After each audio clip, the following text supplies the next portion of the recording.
Yeah, he's in there. Yeah. Damn it. I think he can hear so.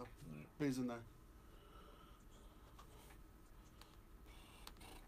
Hey, bud. I sent you another audio. It's just Alvin Gentry yammering for a minute 45. We'll just, if you could just get it in the system, we'll play it at some point. Yeah. Okay. Yeah.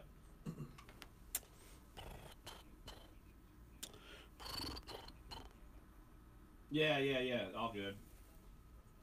Yes, we'll be fine. Yeah, I won't. I mean, if you're in the booth, we'll go to break. Yeah. If you're not, we'll continue to stammer and yammer. Yes. Yeah.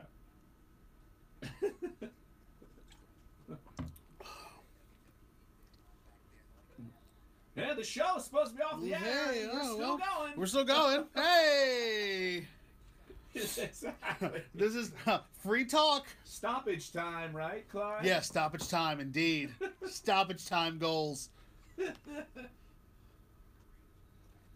right.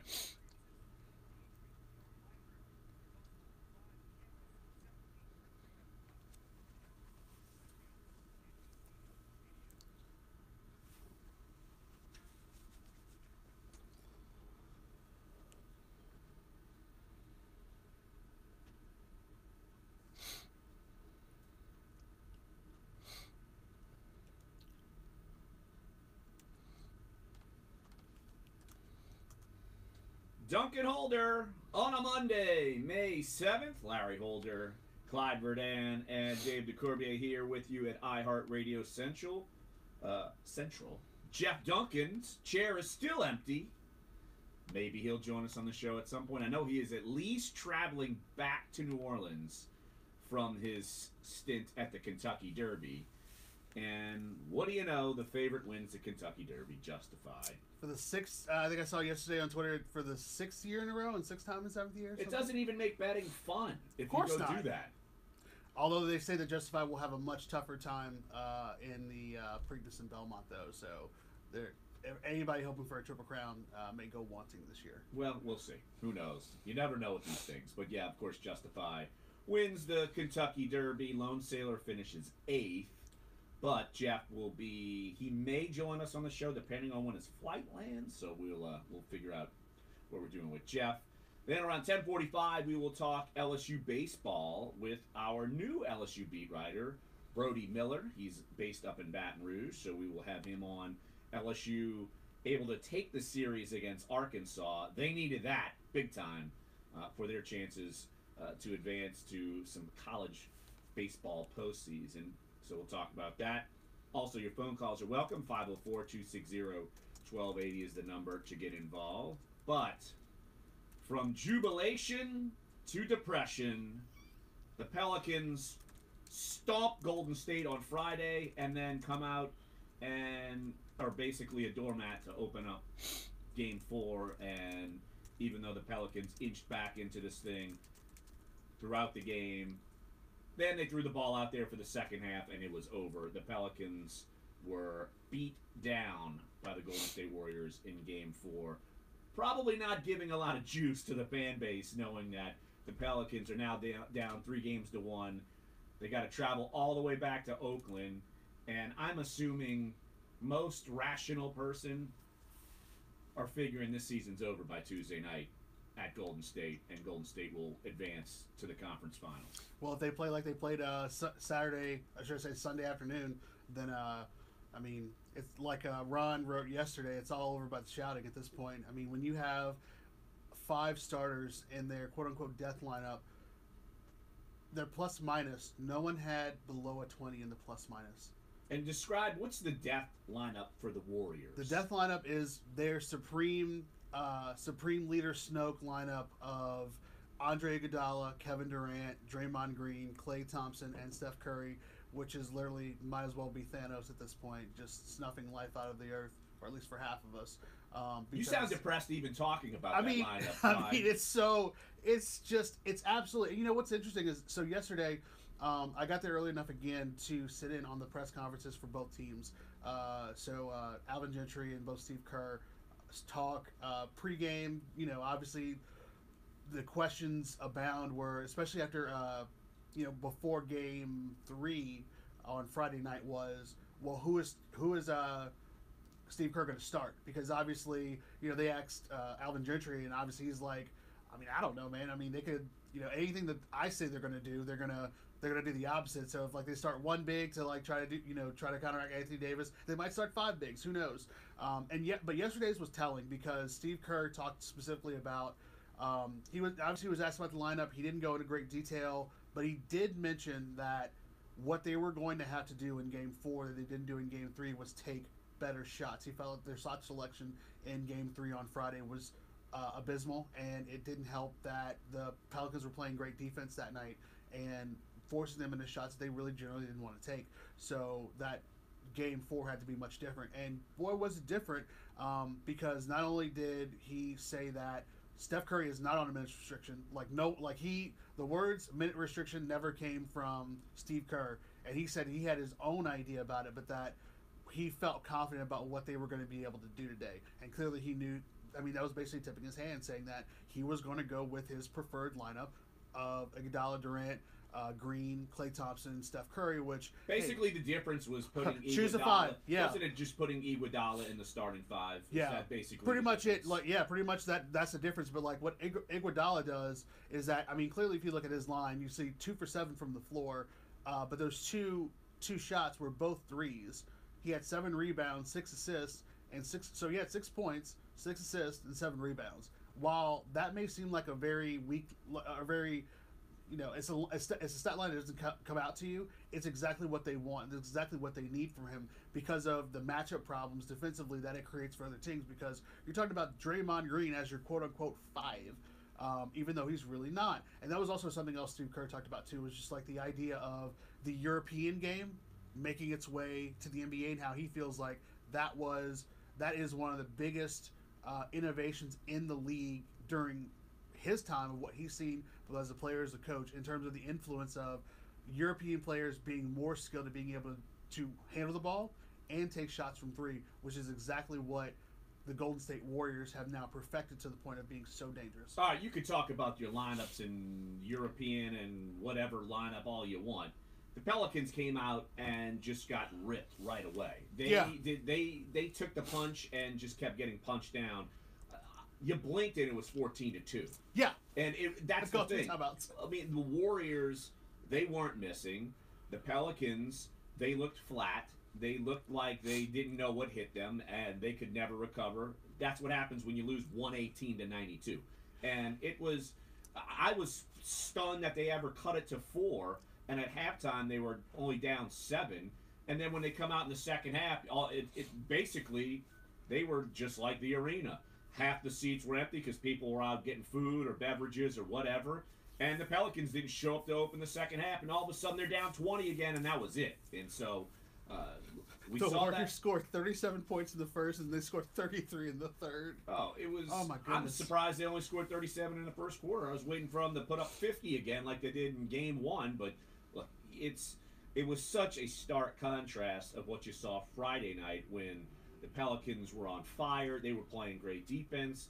It looked like they didn't know what hit them to open the game, and it never stopped. Look, Anthony Davis is missing point-blank layups. Everybody was. Mirotic as well, and it just was. They just looked lost. And I don't know how that happens from Friday to Sunday when you're not traveling anywhere and you're coming off of a big win. The lineup change, I'm sorry. Putting Andre Iguodala in the starting lineup shouldn't melt your brain. I mean, that should not happen. It just shouldn't. And I don't know how to explain it. I think even the players after the game were a bit mystified at what happened. And I know we're kind of getting worked up about this, even though we probably should have expected.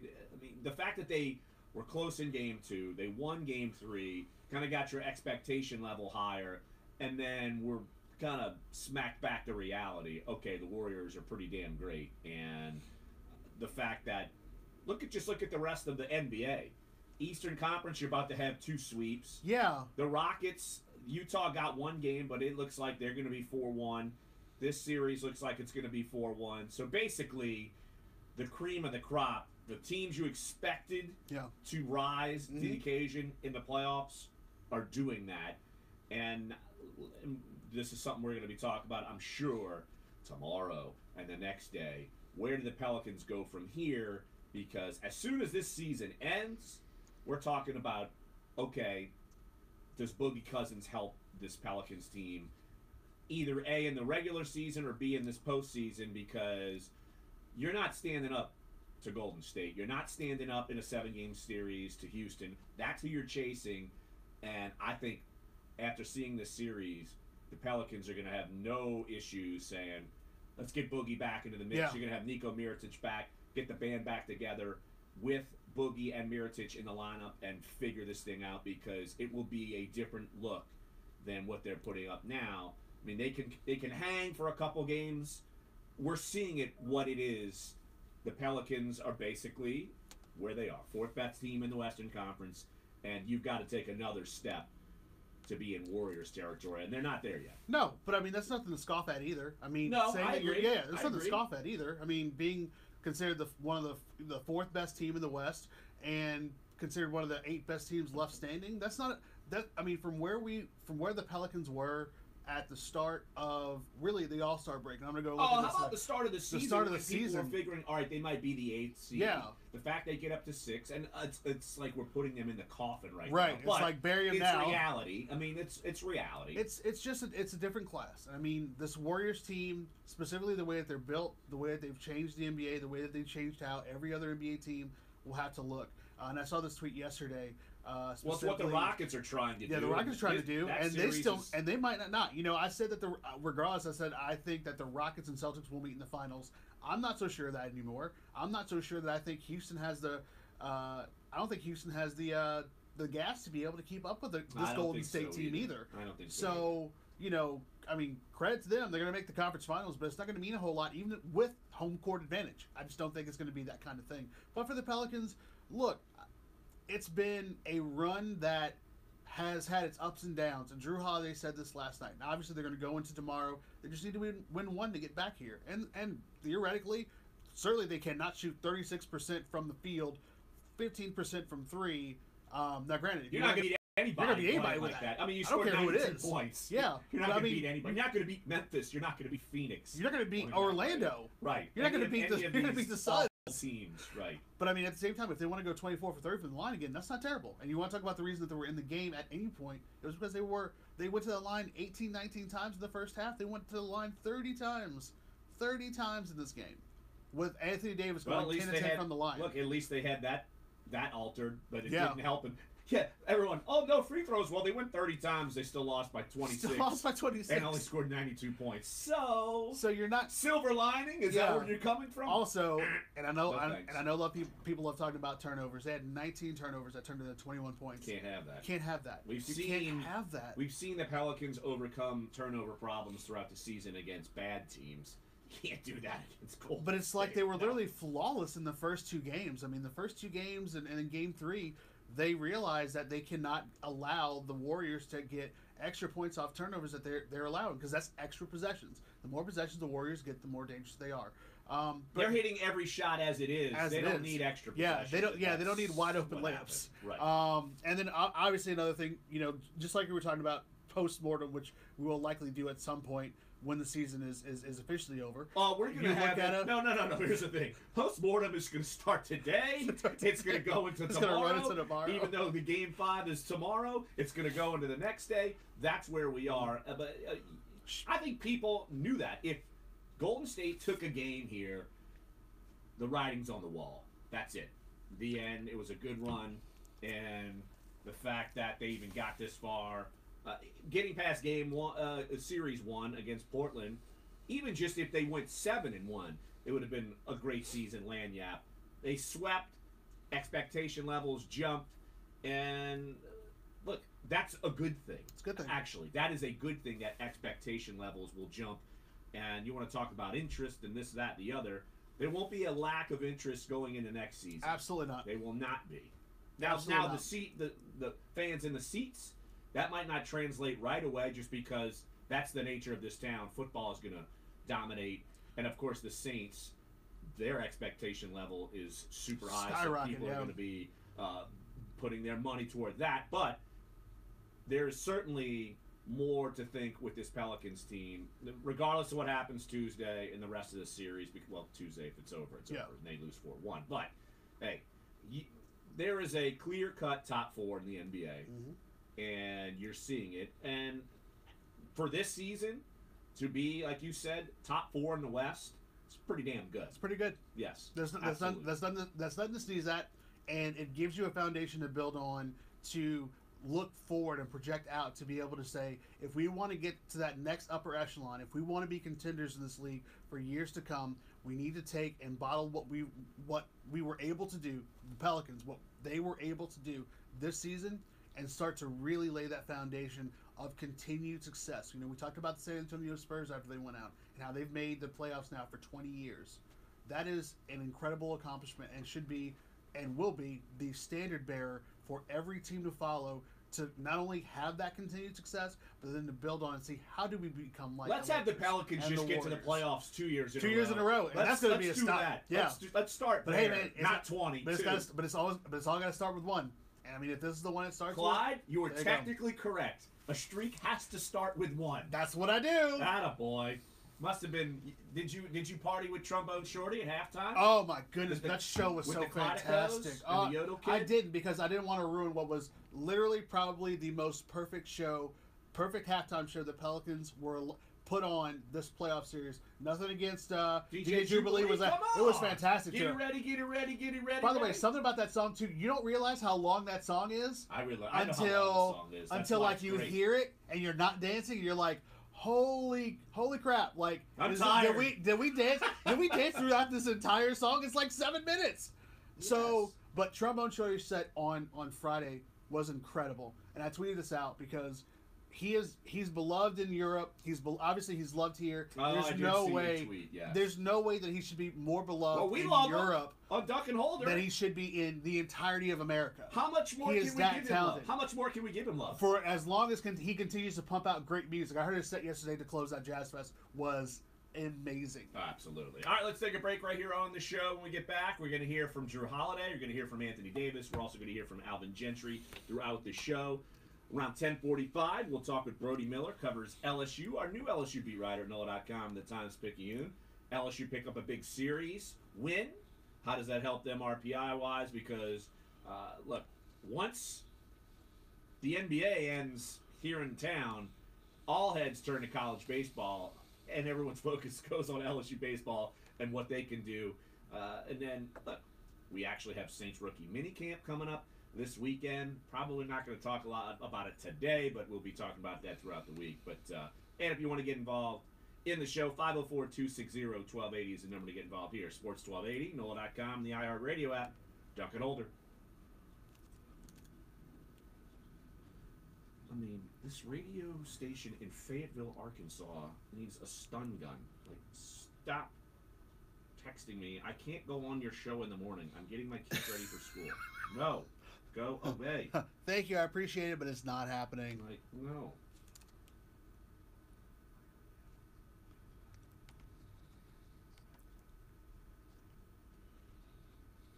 Yeah.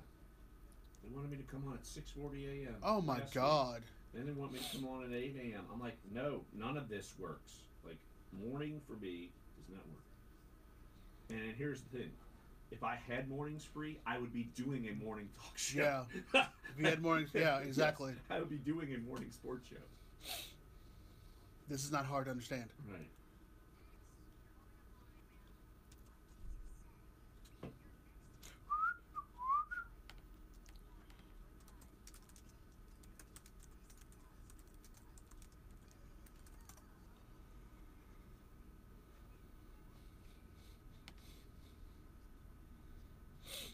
Okay, so the dude who tweeted the death threat.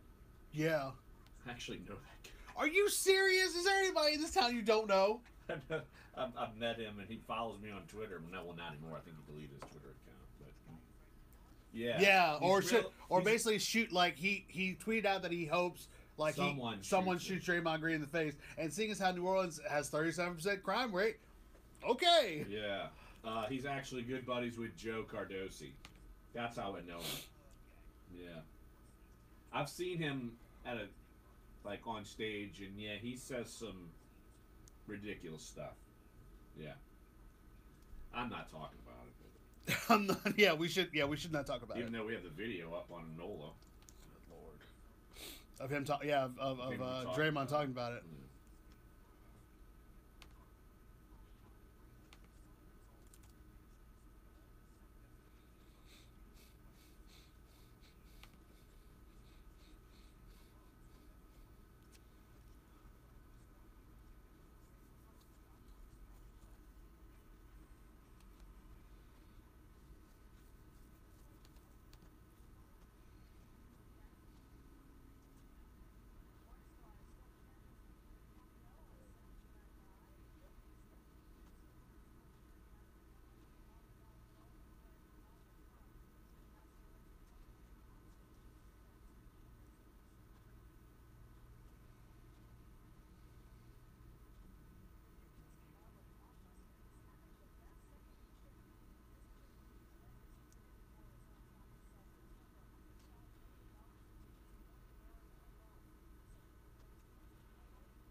Oh, in 20 minutes, I gotta send you the number. I'll do it at some point in life.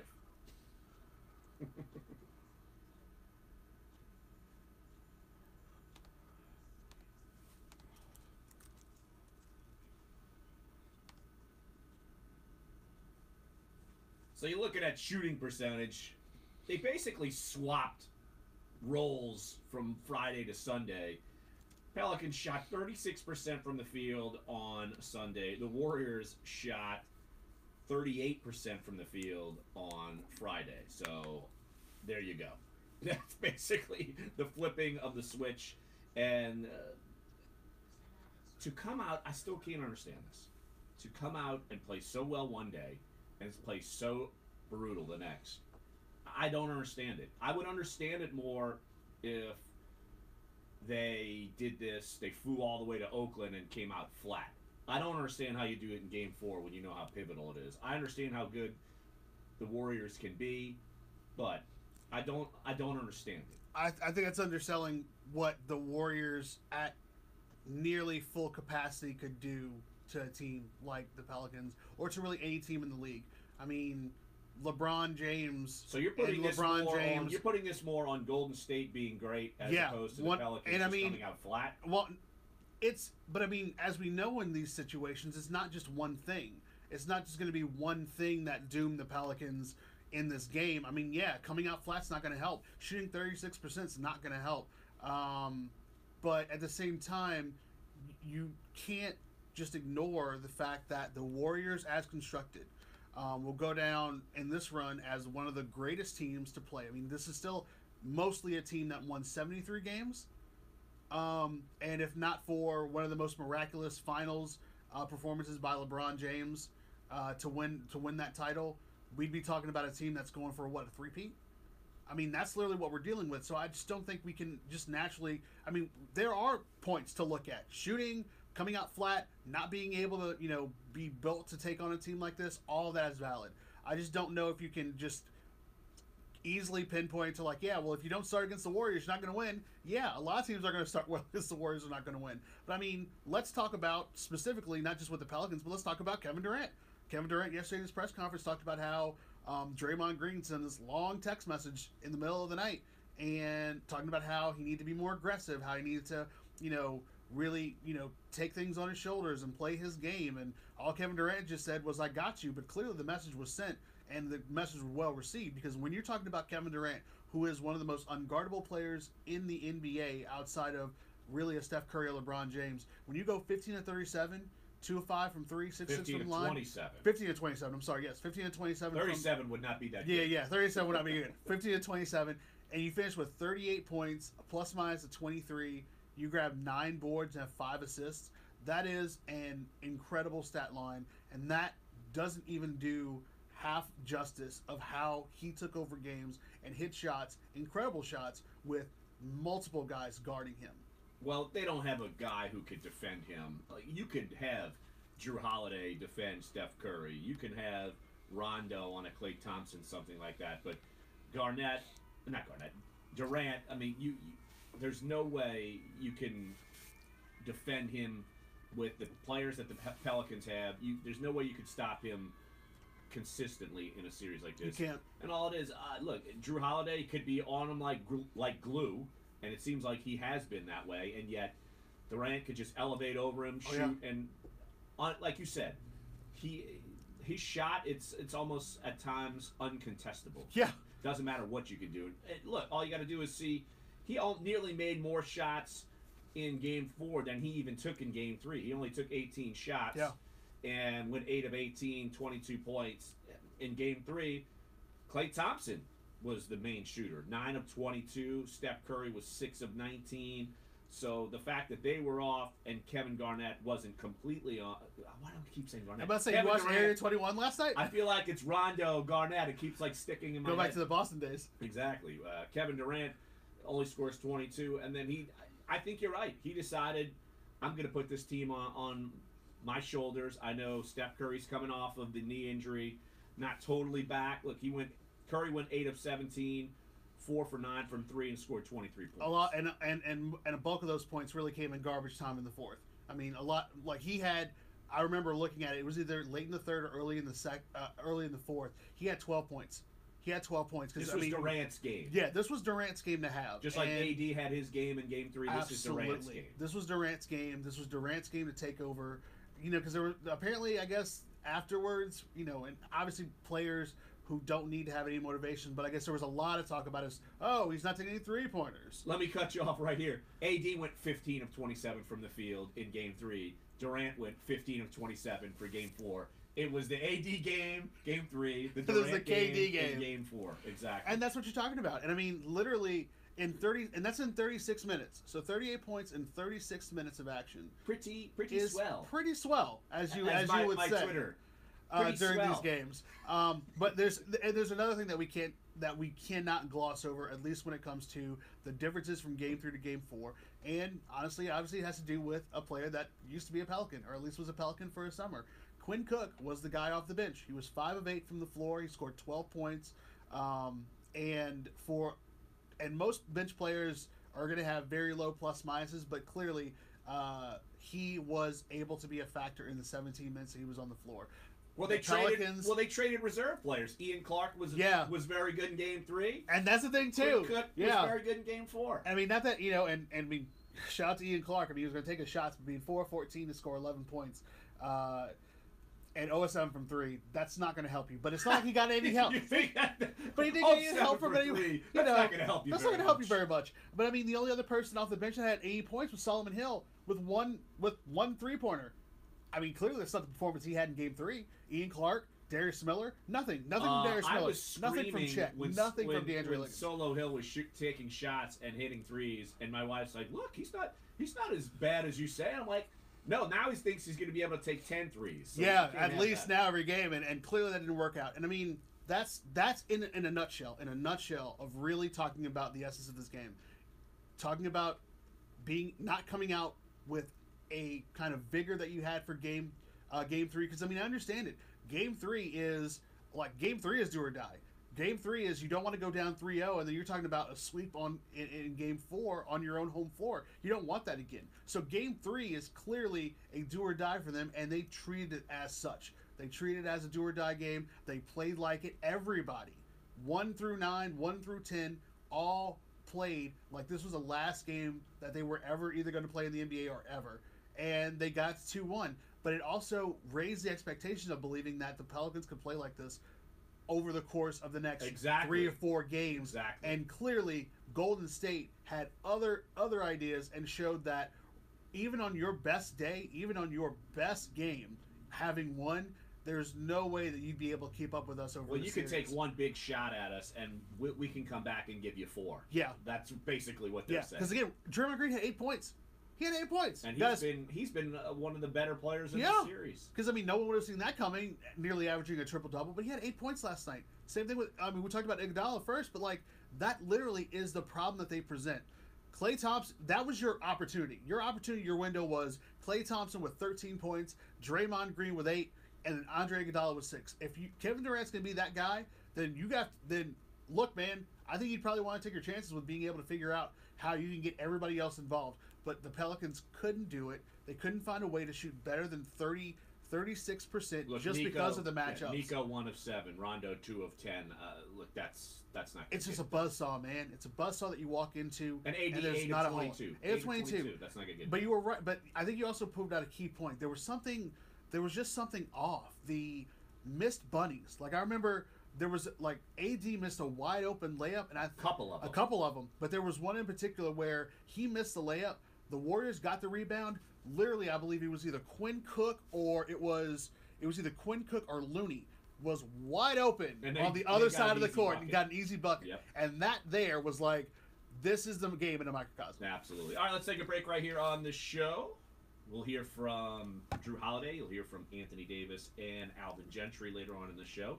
In about 10 minutes, 11 minutes, we will head up to Baton Rouge, talk with LSU beat writer Brody Miller of NOLA.com and the Times-Picayune. LSU picked up a big series win against Arkansas, top 5 in the RPI. This ought to help LSU's chances of at least making the tournament, get them back on track. And, of course, we'll take your phone calls. 504-260-1280 is the number to get involved here. Sports 1280, NOLA.com, and the iHeartRadio app. Duncan Holder.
Watch it now. That's dangerous. Good. Oh, mercy.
going to play all that sound until hour 2. Yeah.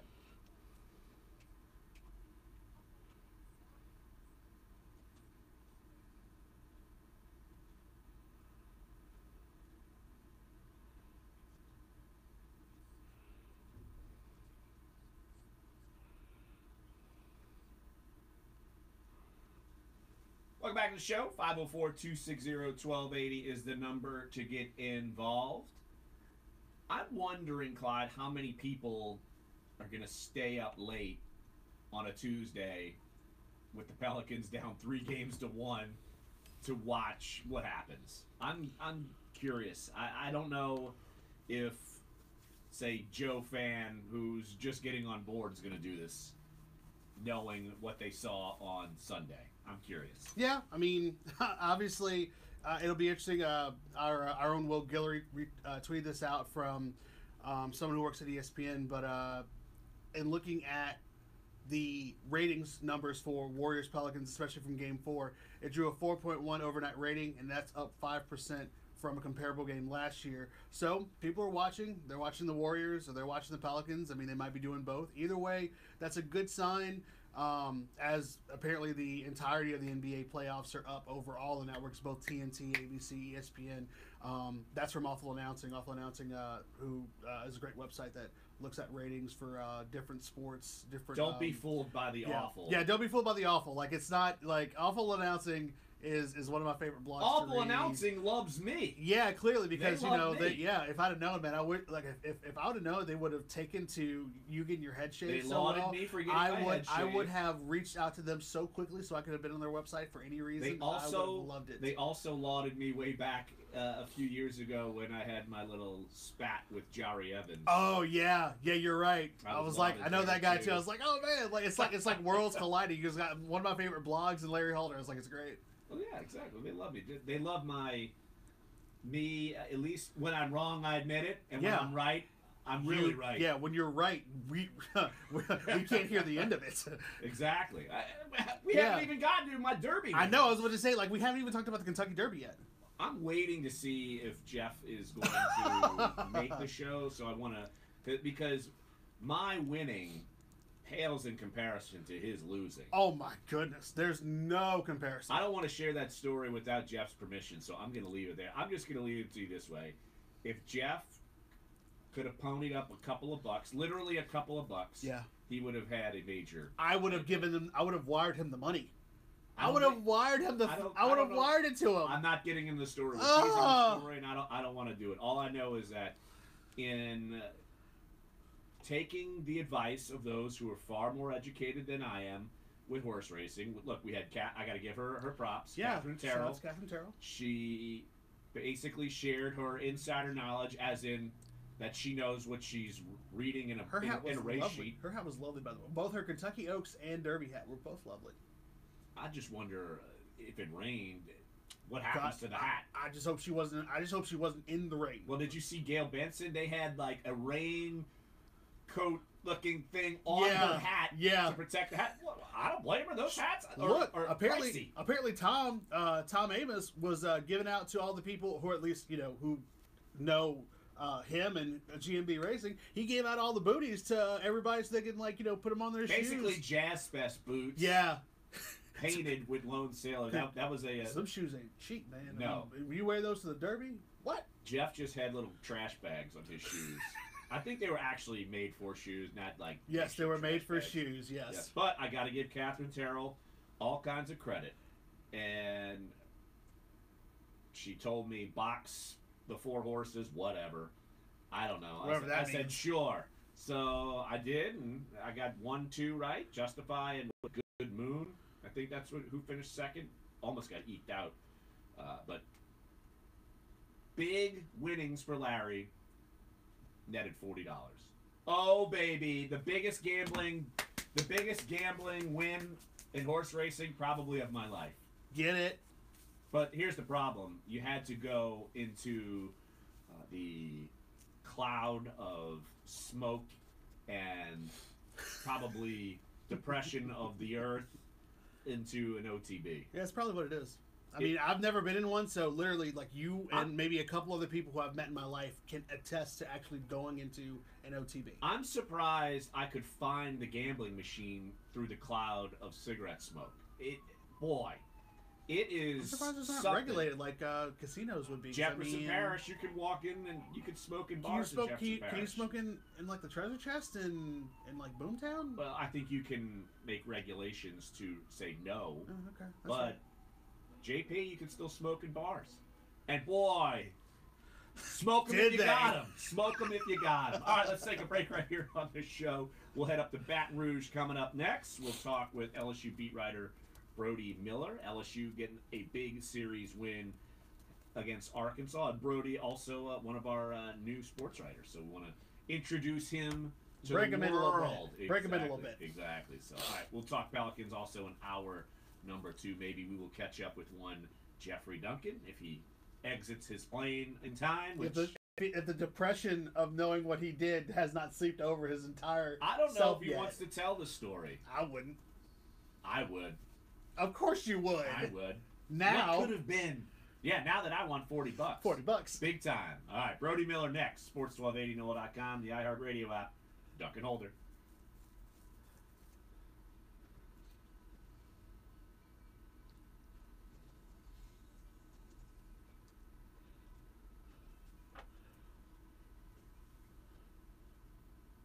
Oh, I emailed you the number, Dave. Cool, bud.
I guess.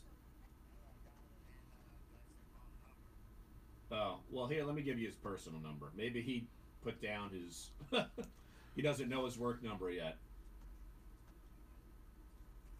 Here, I'll just tell it to you. You got a pen? All right, 609-410-5609. Great. Everybody's going to call Brody on the YouTube stream. Yes. Wait, what? You're saying they could hear that?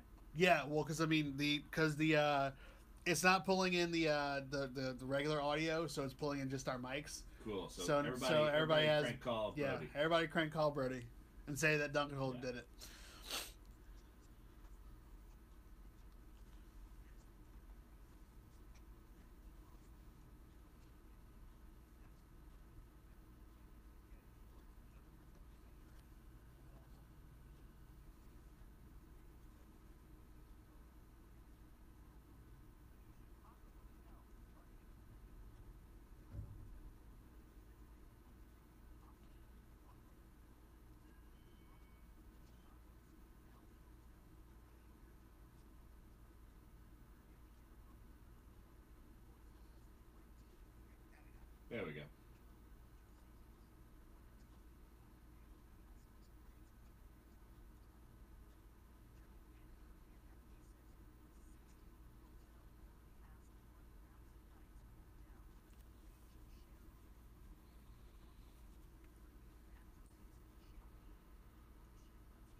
Welcome back to the show. Pleased to be joined by Brody Miller, our new LSU beat writer at NOLA.com and the Times-Picayune. And Brody, appreciate you jumping on the show. And I'm just wondering, you've covered LSU baseball, for a couple of weeks now. Have you noticed the rabid fandom of LSU fan and how basically every pitch is like life or death? They can't. It's panic or carnival depending on each pitch.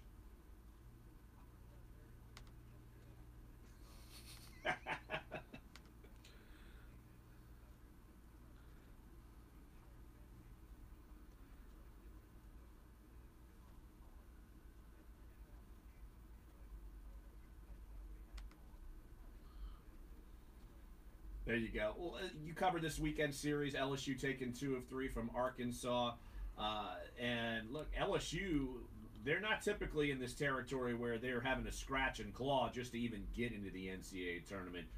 Just what was the reaction from Paul Mainieri after this week's series, this weekend series, and kind of catching their breath and rebounding after some sluggish play the last couple of weeks?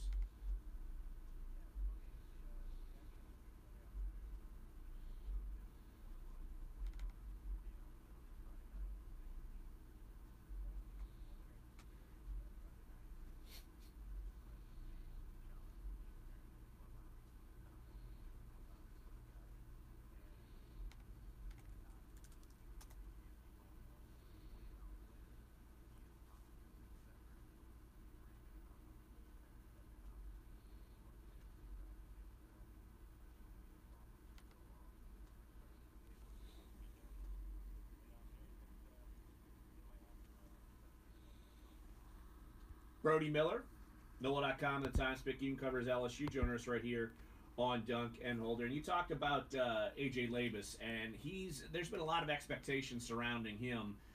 And for him to come out, I know he's kind of been up and down a little bit.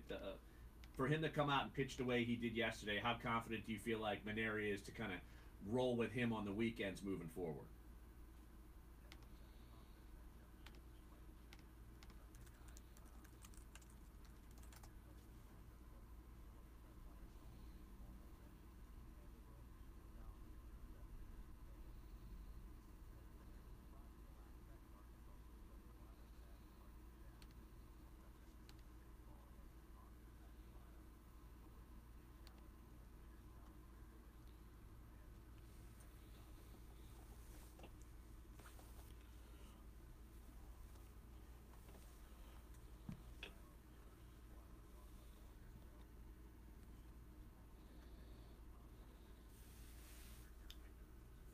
Hey, Brody.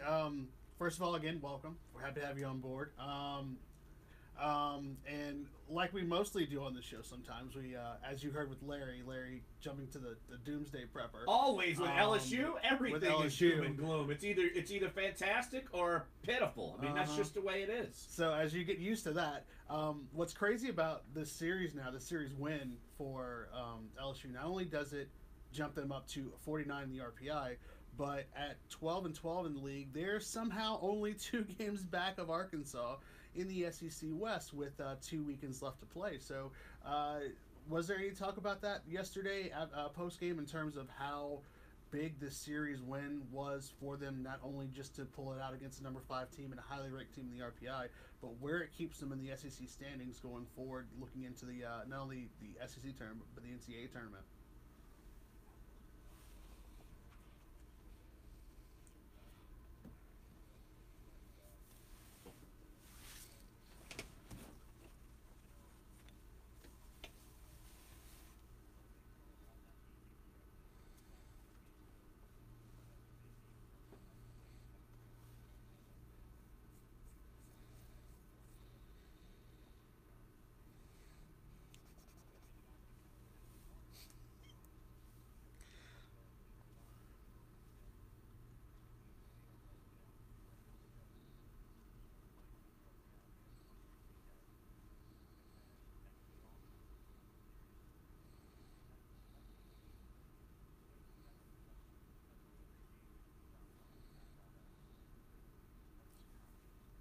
Northwestern State, yeah, right.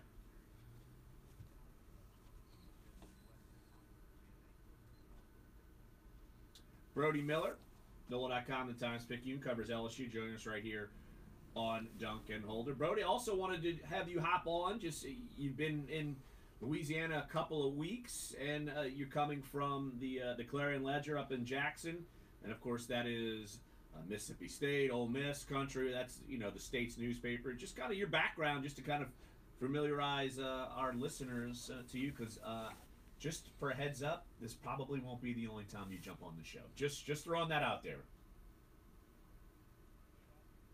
Yeah. Let everybody know. Is Brody coming from like where Clyde comes from, where he's got a P-Rog into work, or is... Stop it. Stop it. Okay?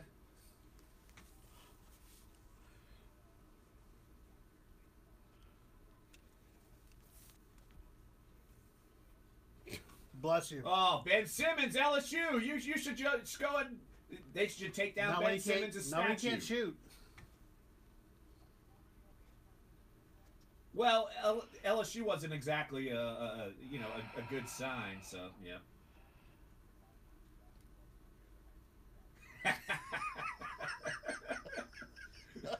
That's LSU fan. Come on, what do you expect? And Jersey Lord. fan, come on. It's true. They're not all that different. Yeah, but so you, from Jersey, and then you ended up at the Clarion Ledger out of college, right?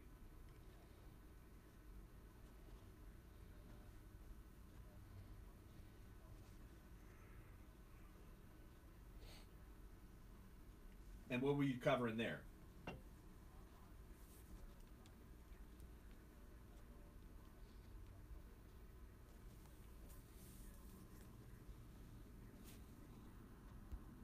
There you go. All right. Well, Brody, appreciate you jumping on the show. We will certainly catch up with you in the next couple of weeks, just as LSU baseball, that's going to be jumping up especially down here. Now that we are assuming the Pelicans will be done tomorrow, and so May is usually big hotbed college baseball, which I'm sure you already know, but you will certainly get a big taste of moving forward. Brody, appreciate the time, buddy.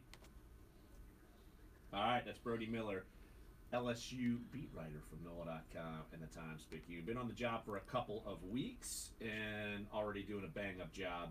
Follow all of his coverage on NOLA.com, and he is Brody A. Miller on Twitter. Is that Yes, right? I believe that's correct. Yes. I was about to say your social media. You should know that. Oh yeah, because I should know everything that's going on with social media wise, right? Typically, you do, right? Well, I mean, I literally do. So I mean, it's not too bad. And I mean, I would be remiss if because I don't want any crazy callers, so that we're not giving equal opportunity and equal weight.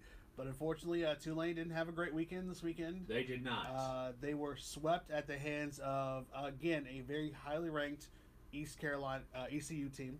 But it is the first time they've been swept in 4 years of American Conference play. So, unfortunate set of circumstances.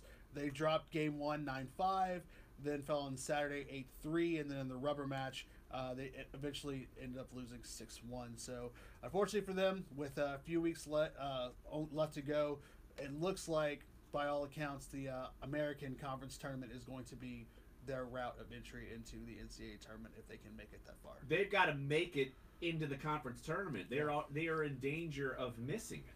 Oh boy, that would not go well uptown if you missed the conference tournament. Yeah, I mean, that would not go well. But the Americans got some really good teams, man. I mean, with Houston, ECU. I understand that, but you're right. Should be in that mix. They should be in the mix. I'm not saying that they should. And fans rightfully expect it. And they should be there.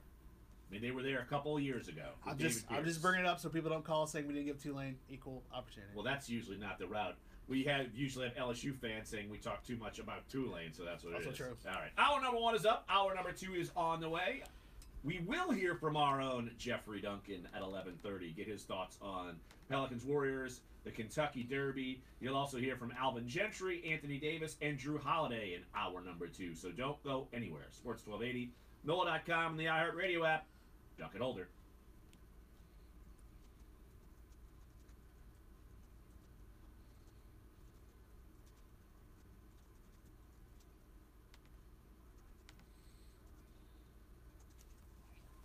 Playoffs? Kidding me? Can't win a game.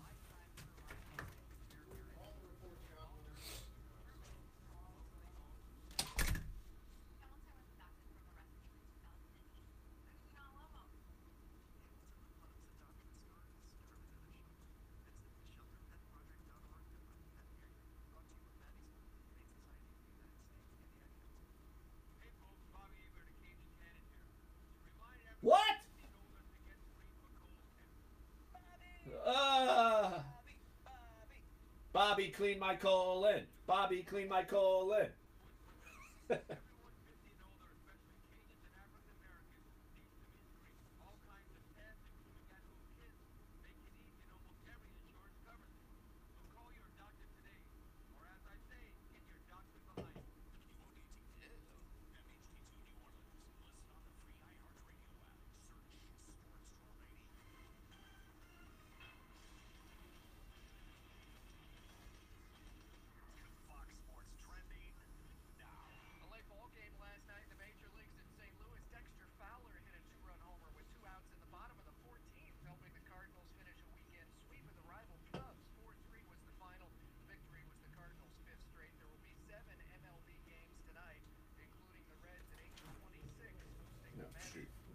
By the way, you never guess what I saw at Anita Baker on Saturday Jazz Fest. Your boy Jay Reese from the King's Law Firm. Oh, jeez. And his girlfriend, whatever, fiance in the VIP area. No, All I know is I turned it on last Oh, night did you? for about 5 seconds. And then all of a sudden I saw Tamika sitting down at this house where they're doing this meal. I was like, as soon as I saw it, I said, nope. Nope. I was like, nope. Nope. Yeah. Nah, I didn't even watch. Nah.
Brody messaged me. Like, sorry, I was all over the place. I was like, no, you weren't. No, you weren't. I was all over the place Yeah. on purpose. Yes. Because I was like, oh, I didn't want to like go too deep of a dive since you've been on the beat for a couple weeks. He's like, how about a couple of days? I'm like, oh God. Yeah, literally like a couple days. That's why I was just like, you know what? It's like at that point, it's like, yeah, that's where I was we like, let's are. talk about this series specifically, and then wait a little while. Yeah.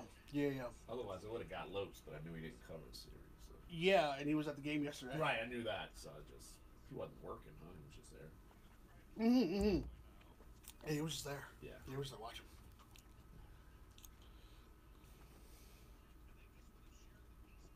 Yeah, definitely. I definitely was like not gonna tweet much yesterday. I was like, That's fair. They suck. Yeah, it's like, well, what's the tweet? They suck. Yeah, it's like, well, here's. I mean, what can you say? That's hey, this is no, definitely not swell. Thank you for tweeting at me. Now I got that out. I Yeah. will say nothing else. Yeah, Great. that's all I need. That's more All story. I needed. Not swell. No, that's not a swell way to go. It's not a swell way to go at all.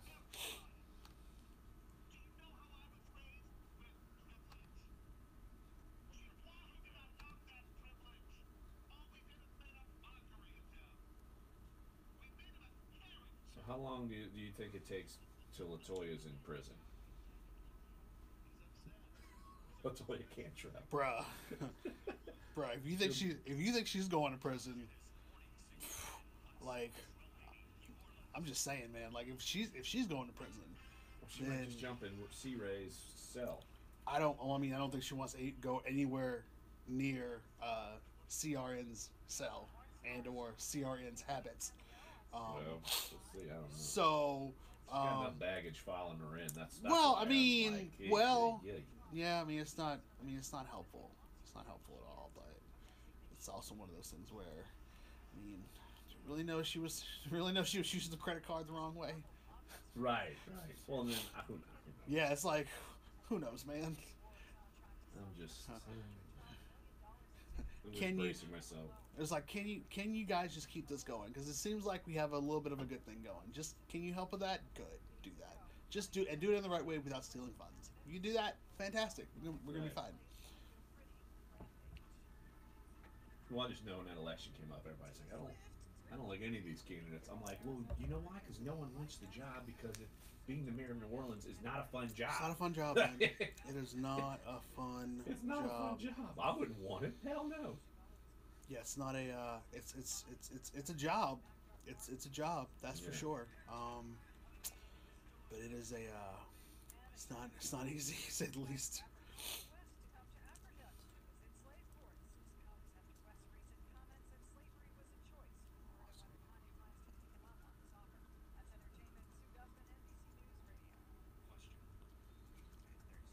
Okay.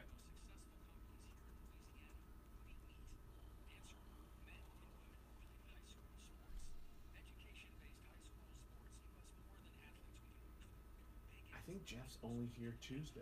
Yeah, he's only here Tuesday, and then he's back. He's He's back out. I don't know where I don't know how long. Yeah, but I didn't ask him like how long he was leaving, but like.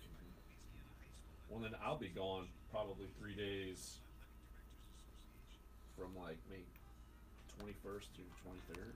I'll be in Atlanta for owners meetings. Wait. We'll talk about this at the break Yeah. because looks like we're gonna be in Atlanta at the same time. Oh.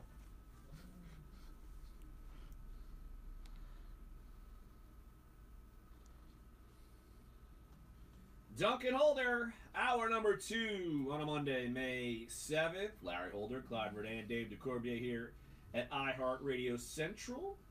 One Jeffrey Duncan has returned to New Orleans. He's not going to return to the chair till tomorrow, but he will join us around 11:30. Talk Pelicans Warriors. Of course, the Pels are down 3-1 after being throttled yesterday by Golden State. We'll talk that. We'll talk about the Kentucky Derby. Lone Sailor finishing 8th, but justify winning the race.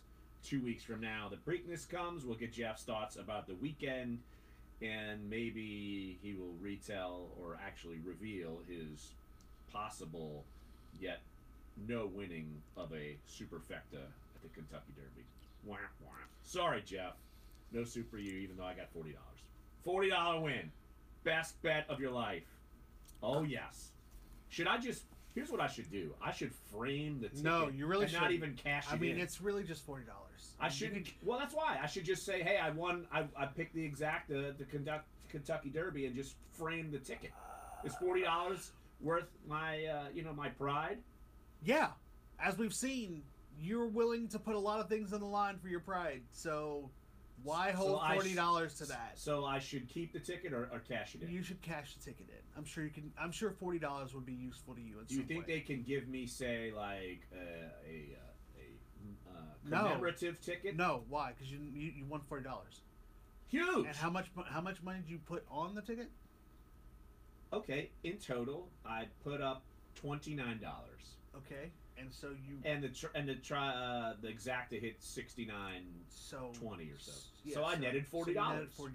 Right. It's $40. It's 2 20s. It's 4 10s. It's more math. Whatever. Keep going. It's $41 bills. Keep going. It's $41 bills. Hey, that could go far in some places. Yeah, some places, I guess. No, cash that ticket. Stop holding it over everybody's head. I really hope Jeff tells his story so that he can outdo you, and so that you can't really talk about yours anymore. But yeah. So no, you should cash that ticket in. Cash it in and be done. And be done with it. You unlike the rest of America, unlike most of, I'm sure, the rest of America, except for this woman who apparently won $1.2 million. What on the Derby? Derby? On the Derby. Yeah. She Come got the 5. And then she got the 5 horses, whatever that is. Yeah. So, I mean, clearly she's a winner. She's a real winner. Jeff didn't tweet out his winnings because he. Why would he? He said that I did better than he did. Yeah, because That's he not technically good. was a loser. I only bet one race. I wonder how many he did. $18. $18 and won 1 point something. $1.2 million. Wow. 1.2. Can I have that luck? No, clearly not. Because No, you're not a good boy. Because that's why. You're not a good boy, and you I'm wouldn't not let a good boy. You're not a good What the hell boy, does and you that would never have let to us do hear. with You would never let us hear the end of it, and it would be like one of those things where it's just like, no, we can't go If I won we can't go $1.2 hang out at million, Larry's mansion. If I won $1.2 million, do you think we'd even be having this conversation at this very moment on the radio? No. Yeah, absolutely. No chance. Why not? Quit. That's great radio, though. I'd quit. That is fantastic radio. I would quit. When you say quit, and that means I get to sit in the big boy chair. So I'm kind of sorry that you did. Never mind. I can't let you have the That's throne. not fair. You are not here. There'd be nobody else here. It'd be like me and Dave. That's it. And I'd be doing the show myself, and I'd be sitting in the big boy Then chair. you'd have to bring in Yodel Kid, and you'd have to do a bunch of sets with Yodel You Kid. couldn't. You couldn't pay me enough. You could not pay me enough. See, you'd be doing this for 2 hours. I wouldn't be doing anything. with the Yodel. You Kid. paid me to do it. No. Exactly. So no one's doing it. You can shut up too, Dave. You can shut that stuff up real quick. Look how bitter this guy is. It's not bitter. It's like y'all ain't pay. If you ain't got the money, honey, I will pay you $40.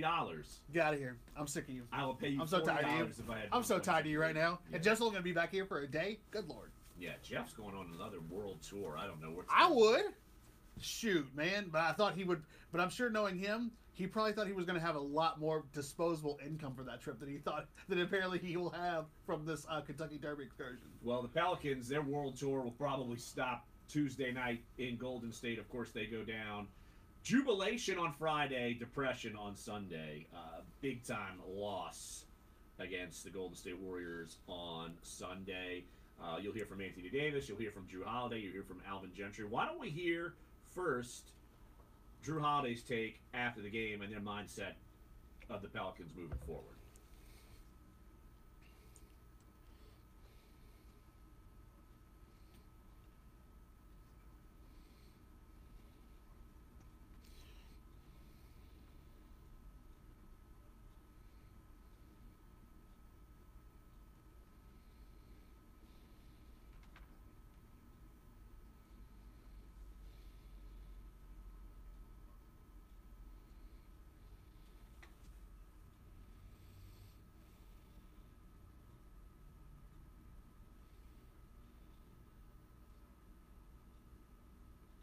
Play to the finish. Well, you could have proved me wrong in Game 4 because they didn't play to the start and they didn't really play to the finish. They played somewhere in the middle, like second quarter they played, but I'm telling you, when you are starting a game and you blink and you're down 14-2 and you could see the hot hand already from Golden State and the fact that the Pelicans weren't making shots early, you knew that this was going to snowball. I don't care where you're playing. Even though they're playing in your building and they were able to cut it to 4, and then if Etwan Moore's 3 wouldn't have rattled out at the end of the half, you could have been going up only down 4 in the halftime.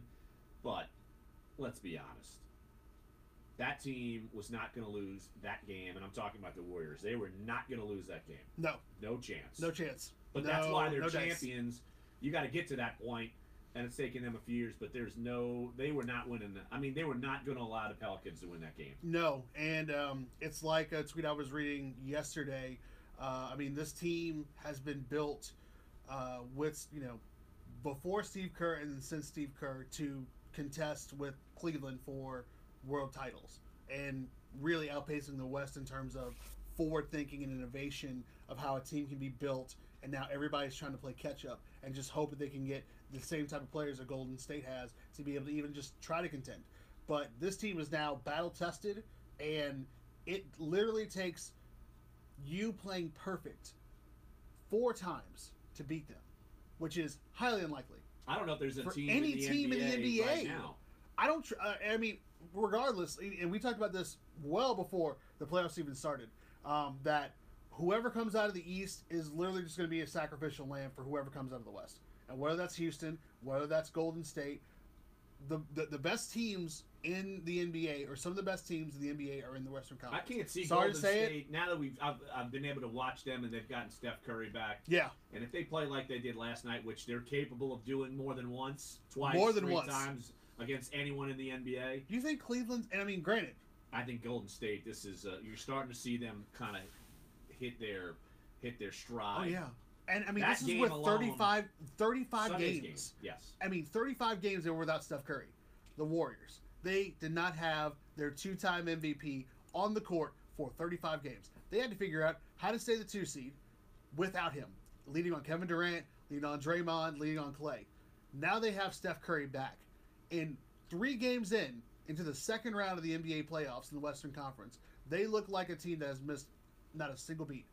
And I can tell you right now, Cleveland has LeBron James, and with LeBron James, it's almost like having 2 teams. It took Golden State like one game to figure that out. Figure it back out with Steph Curry in the lineup. And do you think that, like, they're, regardless of what you're talking about, the Technically Cavaliers, two.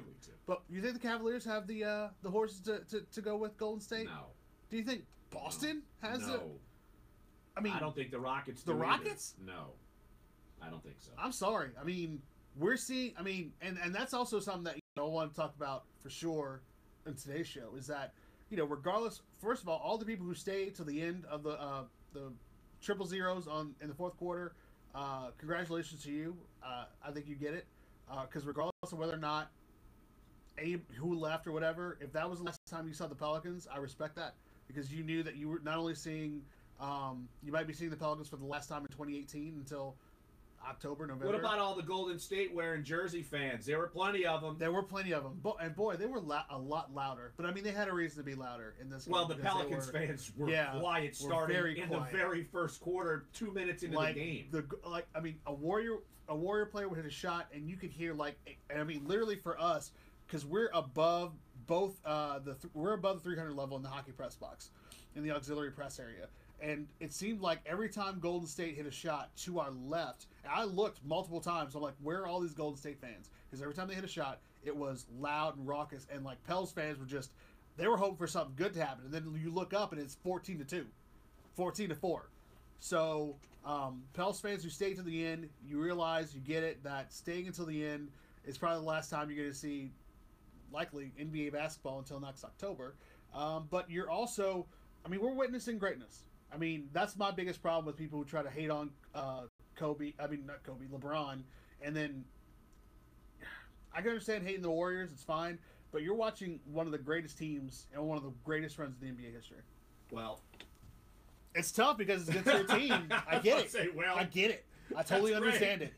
Totally understand. I'm just saying, on a bigger contextual level, on a bigger contextual level, though, you're seeing one of the most well-oiled machines in NBA history in this iteration of the NBA. I also feel like the fact that Curry was out for so long and you haven't seen it. It's almost like you forgot that they have the capability of doing this temporarily. Slept on it, right? As the kids would say, right. And it goes back to when the Pelicans beat the Warriors in the regular season. Is that a game that Golden State needed? No. Is that the same Golden State team that they're playing right now? No. And so I'm not saying it was fool's gold because I don't think any rational Pelicans fan really could have looked at themselves in the mirror and believed themselves saying that the Pelicans were going to win the series. Absolutely. I do think that anyone saying that this could be competitive, I think you can honestly say that and be okay saying that. And yet the series could still be 4 games to 1. They could be competitive on Tuesday night and it still could be 4-1. Yeah, but remember where we were literally 2 days before the playoffs started. We all said here, or at least you and Jeff said specifically, that anything other than a sweep in the first round, i.e. getting swept, would be unacceptable. You said, both of y'all pretty much stated that. And we were talking for job status. Literally right. For job security for either Alvin Gentry, Dell Demps. We're not talking about that at all. We're not even talking about that. That talk's over. That talk's been done. And I think that is also a very critical step in the evolution of where this team can go. Because now we're not talking about a team that was hopeful just to be able to pull a couple games against a Trailblazer team that matched up well with the Pelicans. We're not talking about a team that at least was able to take a game off of Golden State, didn't crumble in just straight up 4 games, the quote unquote gentleman's sweep that may or may not happen tomorrow. It may happen. It may happen. Might not, but it might. It will happen. I'm not saying that, so don't put that on me. I don't want you. Larry everybody who's listening around the world on Duncan Holder, on the iHeart app. I'm not betting online. my hair. Yeah, but I'm saying that the season will be over tomorrow night. Okay, Larry Holder is saying that. No question. Larry Holder is saying that. But still, like, that was a talk before. We were just talking about a team that was going to go in the playoffs for the first time in 4 or 5 years, looking to not get swept. Now we're talking about a team that has a lot of momentum, regardless of what happens in this series, to build on going into next year. Oh, I don't think there's any doubt about that. And we'll be talking about that, I'm sure, throughout this week. Once the season is over and we're looking at next year, what are the pieces? You got to look at salary structure. What's it going to take to get Rondo back? Because obviously he certainly played at a better level than he's played at in a few years.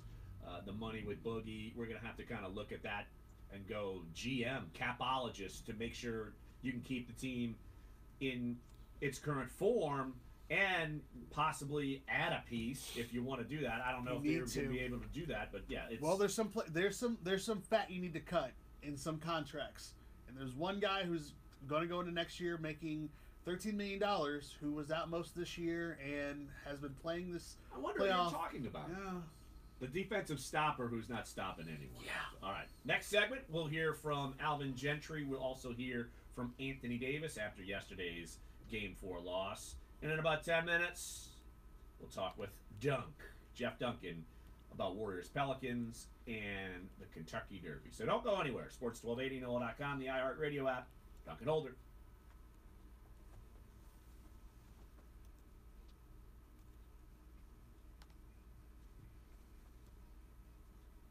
That's right. On time is tricky. Tricky.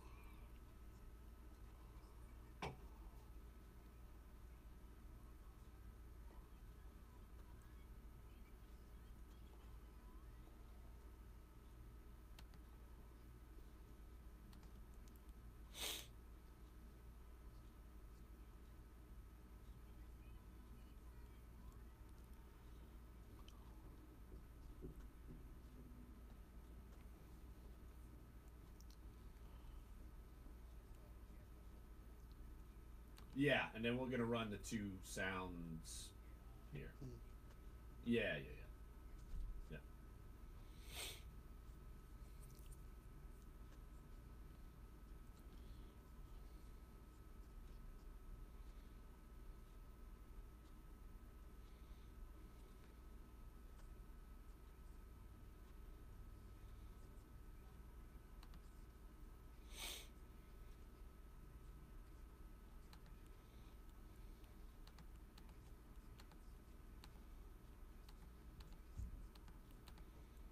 Jack, do it again.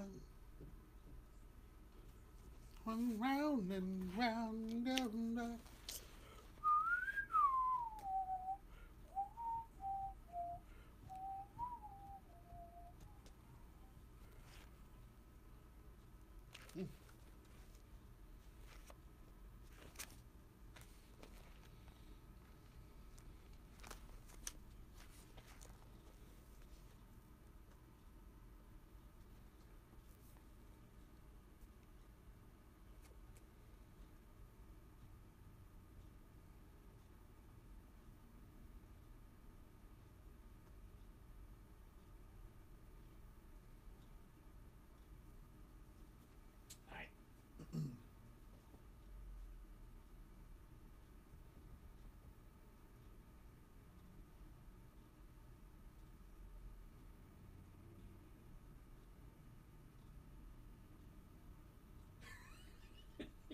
Playroom smells like beer. Beer, yeah.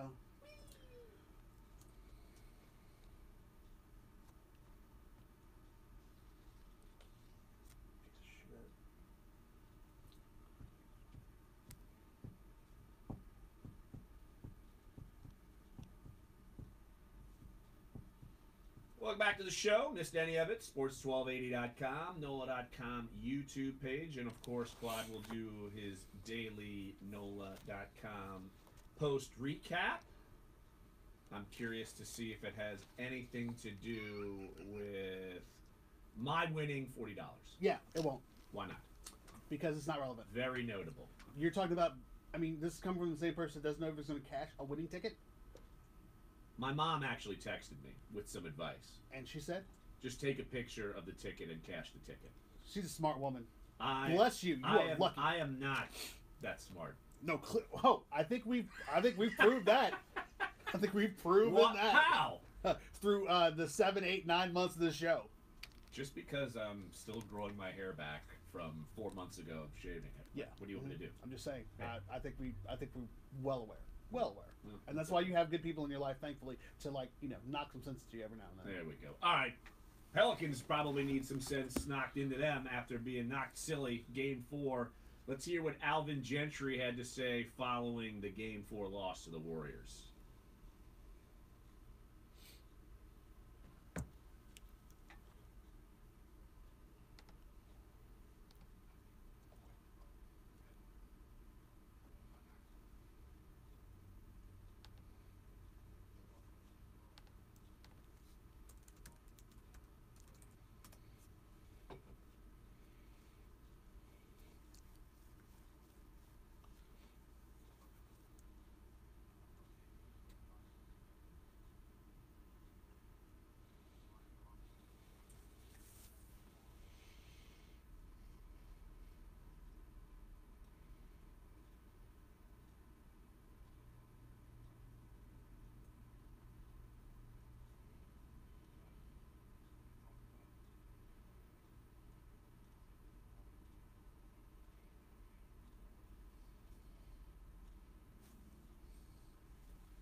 Yeah, good job, Philadelphia.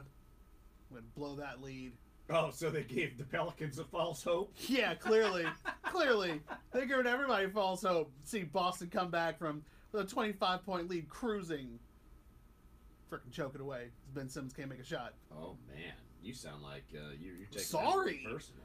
There was a running meme joke on Twitter and Facebook that was Ben Simmons highlights from, what was it, like Game 3, Was Game it just 4? pitch black? No. Literally, it was him making his free throw. And that was it? It was 6 seconds. Wow. It was so bad. Brilliant. Yeah. All right, well, let's hear from Anthony Davis. This is kind of a mashup of his post-game presser. I will give credit to the mashup, Pelicans.com. They put it all together, and we are using it for your listening benefit. So here's Anthony Davis after yesterday's loss.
All right, that's Anthony Davis. Let's take a break right here on the show. When we get back, we will have Dunc on the show. Jeff Duncan's going to join us. He's just getting back in town from Louisville, Kentucky.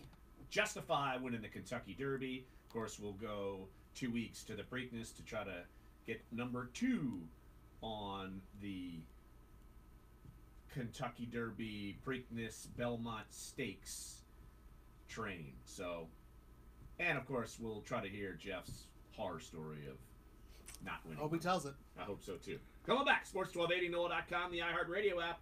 Duncan Holder. Dude, I got totally taken aback because Ross Bellinger just announced he's leaving.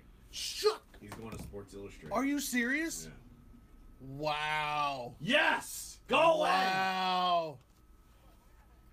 The Advocate's awesome LSU reporter is leaving to go to Sports Illustrated, so now we have a chance again. Yes.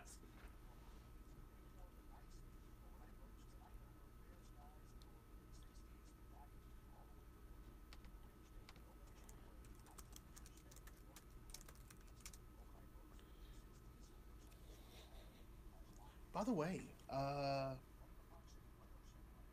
Larry? Yeah. Anywhere on Luke?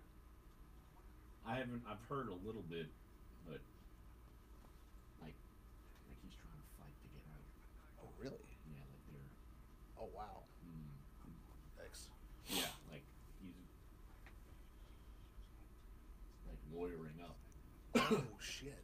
That's what I heard. Oh, Lord. Good God. Something that Nick Underhill wasn't willing to do a year ago.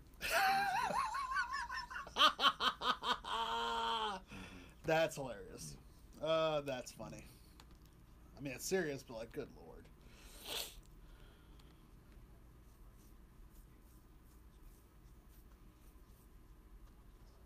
Maybe coming a completely different. Good Lord.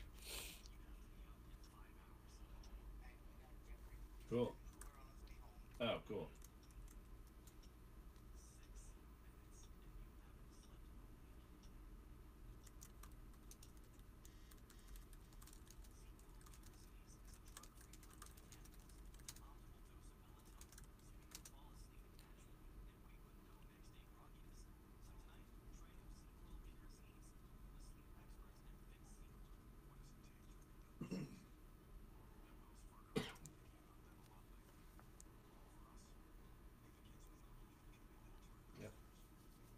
Go away. Yeah, now, get out. Your job is done, son, get out. Go away.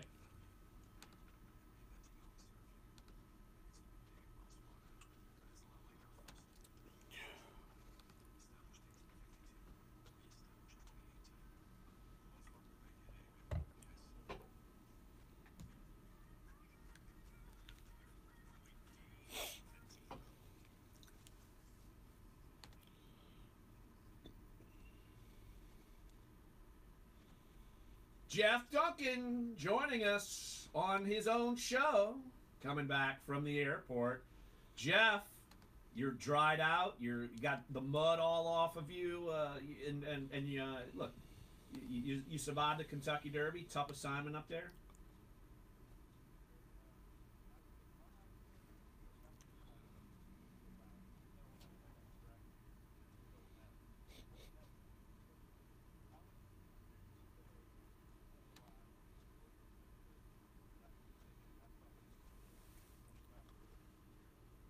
Jeff, how much did that affect the Derby? I mean, obviously Justified didn't affect him. The favorite, and he still went out and won. But how much do you think it affected some of these horses that ran that race?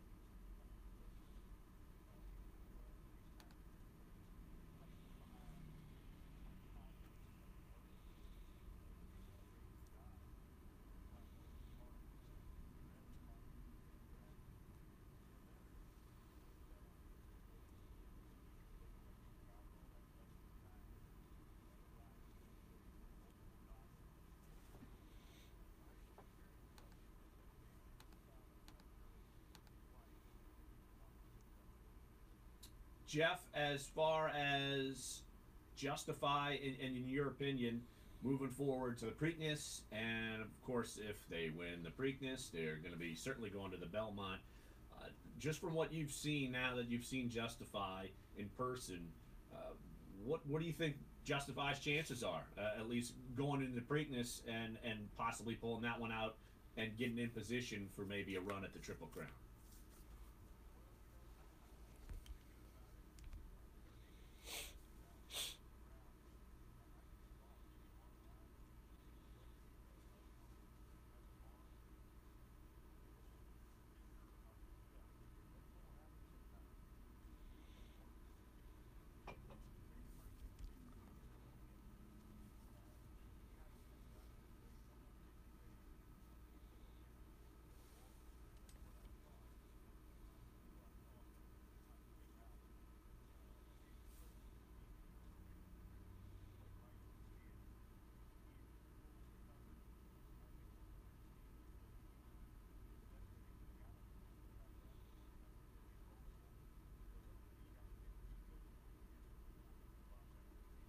Jeff, what about Lone Sailor? Finished 8th. It sounds like that GMB Racing and Tom Amos are considering going to the Preakness. First off, what did you think about Lone Sailor's race? And secondly, the prospects of going to the Preakness.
Well, Jeff, along those lines, but kind of pivoting a bit, if that's the case and they do win the Preakness, well, GMB Racing and Gail Benson may have a little bit more free time on their hands, as much as they did not have it this past weekend with having 2 playoff games at home and then obviously the Kentucky Derby on Saturday. But obviously, want to get your thoughts on the Pelicans this weekend. Obviously, they were able to pull game 3 on Friday, really emphatic, and then the Death Star lineup from the Warriors on Sunday seemed to put a snuff to any kind of serious comeback talk with the way they played. So were you able to watch both games? And if so, just kind of give your thoughts on both.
Jeff Duncan joining us right here on Duncan Holder, just getting back into town from Louisville, Kentucky. Of course, he was at the Kentucky Derby.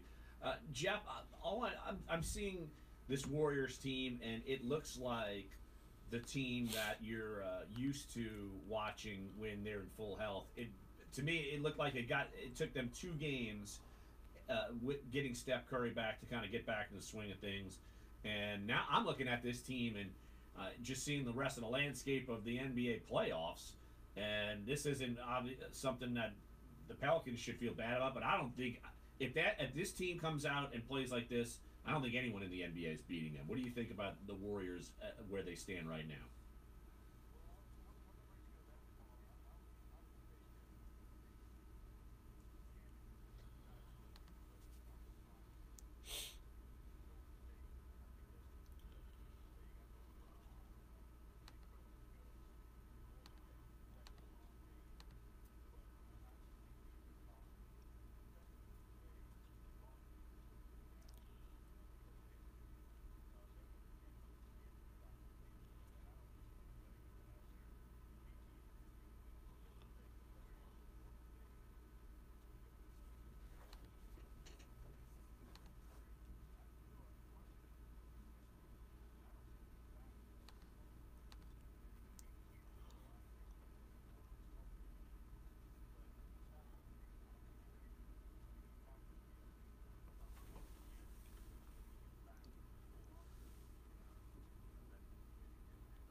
And I mean, just along those lines, Jeff. I mean, obviously, if you're the Warriors, I mean, it's almost like strength on strength. It's like if you know whatever weapon you think you have, they have multiple ones. And even if Steph Curry, who isn't driving to the lane, it clearly doesn't hamper his ability to shoot and make threes. And I mean, who needs it whenever you got Kevin Durant being the absolute nightmare to try to guard when he goes off for 38 points in a game like that where the Warriors just like, all right, well, I mean, KD, go do your thing, and he absolutely does. And it's almost kind of like a soul crushing thing because it's like whatever poison you pick, it's going to come back at you in a very, very terrible way.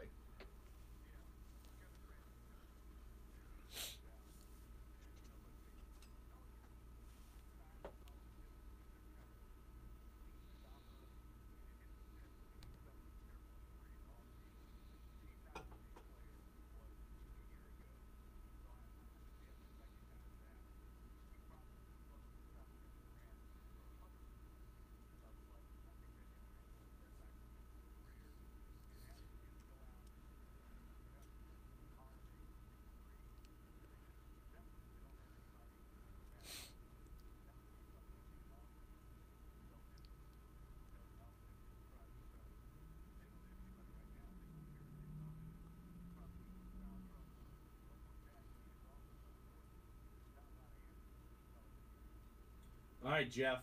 Should I frame my Kentucky Derby winning ticket or should I cash it and net the $40?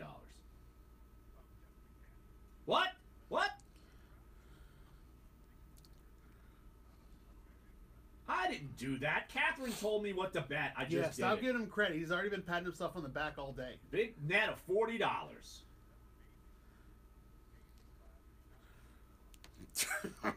I'm giving credit elsewhere. I'm just the sheep. I followed the herd.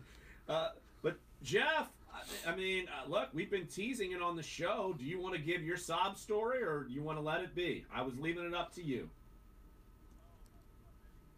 Yes, sir. Sob Central.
Come on. Ugh. Come on. I still can't hear it without just feeling immense pain. Man. You're never going to let that one... That's going to haunt your nightmares.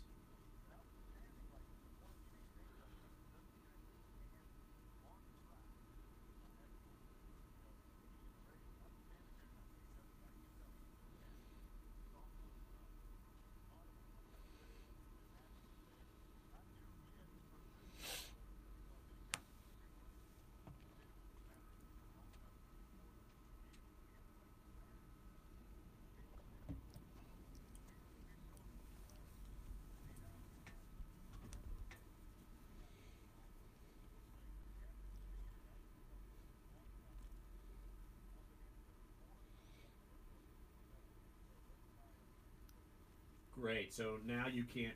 I've got to buy you lunch because I won a big $40 and you did not win $17,000. Way to go, Jeff. Now I got to fit the bill.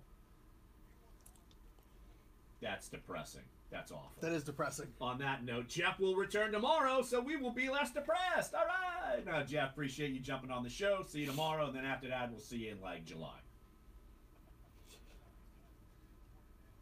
All right, buddy. All right, that's Jeff Duncan. He will be back tomorrow. So look at this. Big winner, Larry. Big loser, Jeff. Yes, sir. All right. Thanks to Catherine Terrell for telling me exactly what to bet. You did nothing. All I had to do You was did nothing. I had to figure out the betting machine. The betting machine. That could be complicated if you don't do that every day. Clearly it was complicated for Jeff. Well, he didn't press the old all button. It just seems like that would seem... I mean, that just seems so easy to do. Just saying, oh, yeah, I mean... This can't be that bad, right? If you choose all, whoever, if you have the first three horses already locked up, okay, great. Well, then just choose all. I mean, that's probably what I would have done because I'm just lazy. You wouldn't have the first three horses. Get out of here. Yeah, it's true. I mean, I picked Bolt d'Oro, and I mean, obviously that was a terrible pick. That one didn't work out. So there we go. All right, so I'm a big winner. Jeff is going to cry himself to sleep. I'm crying myself right now internally because I'm now almost 2 hours in, heard nothing less. Then I've won $40. Yes, that you almost. Oh, I'm gonna frame the ticket. I want to frame the ticket. I should frame the ticket. It's great. You get a text from your mother because clearly your mother's better. I love your sound. I'm gonna change the ticket. It's your imitation of me is not as cool as my imitation way better. of you. It's way better because I hate to tell you, like I'm not gonna give that voice to somebody else I know. I'm not gonna give it to Dave. I love you, Dan Dickow. I love you. It's Dan Dickow. That's what I said. You said Dave. All the same. So it's what? Not the same. Tomato, potato. Sports 1280, NOLA.com, the iHeartRadio app. Duncan Holder.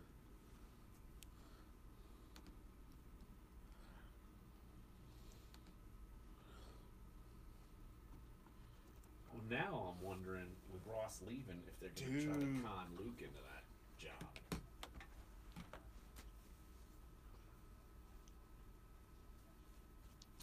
I mean, obviously. Still, Luke won't. I mean, that's the thing. They're not going to find. No one's going to. You're not going to find anybody. No, absolutely not. So. No, absolutely not. Like that's all but done. But obviously, the question is like, how do you use the advocate try to replace him? It's impossible. And it's impossible. So how do you bring in somebody who's at least more than adequately decent to keep your place? Do you keep Luke and move him over to football? Or do you try to find someone else, maybe another up-and-comer who's doing the beat somewhere else to bring them in to cover LSU? But now it would make sense, though, why? Because, I mean, I remember we talked about it, 2 weeks ago, last week at the, 2 weeks ago at the golf tournament? Mm-hmm. I mean, depending on how long he's, put in his 2 weeks or how long, he's known, or he's told them, could you imagine if you're the advocate, you lose Ross and you lose Luke? Yeah. That would be great. yeah. I was saying, not only would it be great, but for them, they're probably like, no, whatever it is that you think you're doing, right. Nah, bro, we can't let this happen. They're smart. They ought to go hire Josh. Yeah. Good Lord. If they were smart, move Underhill over. Ugh. They're not doing that. Ugh. No, he's too. No.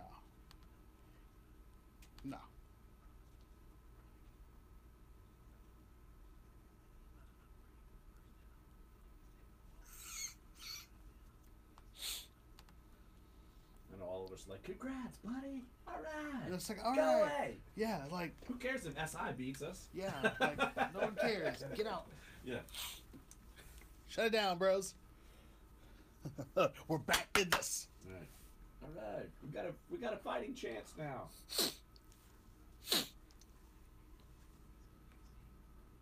Oh, you got today in Louisiana. I do. Today actually kind of stinks, but it's fine. We'll today kind of stinks, but we'll work with it. Oh man.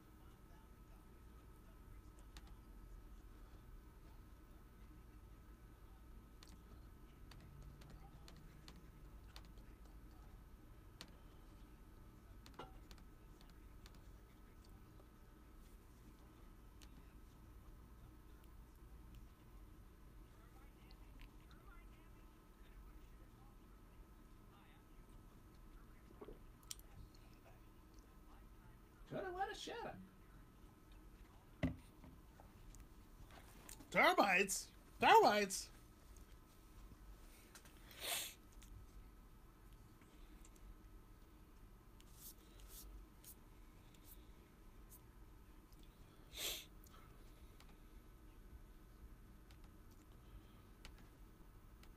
Clyde, you've said you were underwhelming me with today in Louisiana sports history, sponsored officially by no one. Ever. Yeah, it's all right. Wow. Right. Usually you play this thing up even if it's a nothing. Yeah, I mean, you're not even into it? But I mean, sometimes though, I think it somehow, some way, when we've done this, it's kind of gone along with something else that we've talked about today. Unfortunately, none of this really goes into anything we've talked Nothing. about. One does. I mean, I guess I'll read that one. Okay. Give it to me. All right. Sponsored by absolutely no one. Ever. Today in Louisiana sports history, Clyde is going to bring the... I don't know if he's bringing the heat. I don't know what he's bringing. Let's see what he's got. I'm bringing the mud, just like Jeff did. I still won. He did not. He did not. That's also true. Just kind of like everybody will be losers after I read this. Oh. So right. on this day, May 7th, 7 days away from my birthday, no less. Oh boy. In 1983, Eddie Delahousse became the fourth rider in the 109 years, at that point, of the Kentucky Derby to win in consecutive years. He brought Sonny's Halo to the finish line 2 lengths ahead of Desert Wine, paying $7. In 82, he won aboard Gato del Sol, a total of $5.5 million. So that's the Sun Cat. Yes, For the us Sun Cat. Spanish majors out Yeah, there. for all you bilinguists. I actually know that. The Sun Cat. The Sun Cat, indeed. A total of $5.5 million, a record at the time, was waged on the Derby. Sonny's Halo's winning share, $426,200, boosted Delahousse's total for the year to $2.8 million. That's a lot of money. Trainer back then, David right? Cross had a 6-horse stable at the fairgrounds in 1964, whatever that means. So that's it. I mean, and then on this day in 1958, Joe Brown stops Ralph Dupas to keep title, and Carlos Franco of Paraguay won the New Orleans Classic at English Turn in 2000. So yeah, you're right. Underwhelming. All right, check tomorrow. Should we even bother tomorrow? I mean, and the next day, and the next day. No, we should. I'm just saying that it's just like tomorrow's actually pretty good. Like tomorrow, I've got 2 that are really good. I think 2 that are really good. I mean, and hopefully it will spur positivity going into a game that's not going to be played until midnight our time on the West Coast, because late games are the rage these days. But I think there are 2 in here that are actually really good. Midnight on the West Coast. No, not. I mean, obviously tomorrow's 9:30. It's been 9:30 because of all the games on the West Coast. Well, you're in the Western Conference. That's what happens. We could have gotten Oklahoma City. Couldn't have gotten Houston. Couldn't have gotten Utah. I mean, come on, man. I mean, they played that game at 7 o'clock last night. So I want to hear any of that. Well, you played 2:30 yesterday. You got. I know. Thank goodness, because I mean, literally, they got to play these games in the afternoon. At least once, and I mean, especially if you're both the Pelicans and the Warriors, and you immediately fly back to Golden State after the game is over. Everybody, like I saw Daniel Salerson and John DeShazer going back to my car. Well, you could at least plan it. You knew you were going back. Well, I mean, I think they knew that because now it's. But I mean, because now it's travel, day off, game, travel, day off, game, That's the travel, NBA day off, game, and playoffs. I mean that's the way it is. But That's the NBA playoffs. I'm just saying, man. Fine. Get with I'm it. just saying. I'm just literally saying. You're playing at 2:30. I would hope that would give you enough time to be able to hop on a plane or drive back to the airport, hop on a plane, and get back to Oakland. Well, we'll see how they react. Of course, Game 2 will be tomorrow night. We will certainly dive Can't be any into- worse. Well, It could be, but actually, it could be. it might not be. The series might have ended yesterday, but the Pelicans actually won a game, so it could be worse. You're right. Yeah. So I mean, it could be worse. worse. It could be a that lot way. worse. They could have missed the playoffs. That's true. We could be talking about a new coaching staff and a new GM. Well, I don't think we were talking about that quick. Which, by the way, I'm gonna put this on wax now. The New York Knicks will be in the Eastern Conference Finals in 2 years I don't know. because if I don't know. I don't even know where that came from. They hired David Fizdale, Okay. and for the first time in what feels like forever, James Dolan, the owner of both MSG and the Knicks, didn't do something incredibly dumb and stupid. They didn't bring back Isaiah Thomas Didn't again. bring Isaiah Thomas. They didn't hire Mark Jackson. They didn't hire any of the rest of these schlubs that shouldn't have jobs. They hired a quality, up-and-coming young coach, just like the Phoenix Suns did too. Hired a quality, young, up-and-coming coach. And with the roster that they have, led by Kristaps, the unicorn, I think that team will be in the Eastern Conference Finals in no less than 2 years, but no more than 4. I'm willing to bet that I will not remember this day in history. For this grand proclamation I about will, the New because York Knicks. I guarantee you that I will remember I said this in the future, and I'll make sure to tweet you about it and tell you. I'm just going to be like, bravo, good for you, because who cares? It's the Knicks. I'm just saying the Knicks are a quality franchise in the NBA. I'm not saying they need to be great for the NBA to be great. I'm just saying that they hired a quality coach, and that's going to be the NBA going forward. Is that eventually, Pop, Stan Van Gundy, who else? A lot of these coaches who are kind of getting up there, man. Like it's time. It's time that these younger coaches in the NBA. I saw that Monty Williams, he's up, or at least For being the Bucks interviewed job. for the Bucks job, along with Becky Harmon. So that's pretty cool. James Borrego, who used to be here on staff under Monty Williams, he is either interviewing for the Charlotte job, I believe. It's either Charlotte or Atlanta, one of them, somewhere out east. But obviously, Somewhere out east. Bermuda. that's not. They don't have an NBA team. Last time I checked. But he's obviously interviewing for a job. He's another young up and coming coach. So it's good that these young up and coming coaches are now getting the opportunity in these staffs to now go and lead these teams themselves. Well, we at least have one more game that we're going to dissect. We will do that tomorrow. Of course, Jeff will be back in the saddle. Want to thank Jeff for hopping on. Glad he'll be back at least for one day. And then Brody Miller, our LSU beat writer, who's literally been on the job for days. Plural. Days. Hours. Maybe not even a week, but no, already getting his spill of LSU baseball. I want to thank him as well. Again, you missed any of the show, sports1280.com, NOLA.com, YouTube, and of course, Clyde will have a post, I'm assuming Pelicans related, right? Yes. Not my $40 winnings. No. Well, fiddlesticks. All right, close enough. All right, Eric Escher coming up next, followed by Chris Gordy and Corey Johnson. So, look, enjoy the rest of the day. We'll be back tomorrow on the show. Sports1280, NOLA.com, and the iHeartRadio app. Dunc and Holder.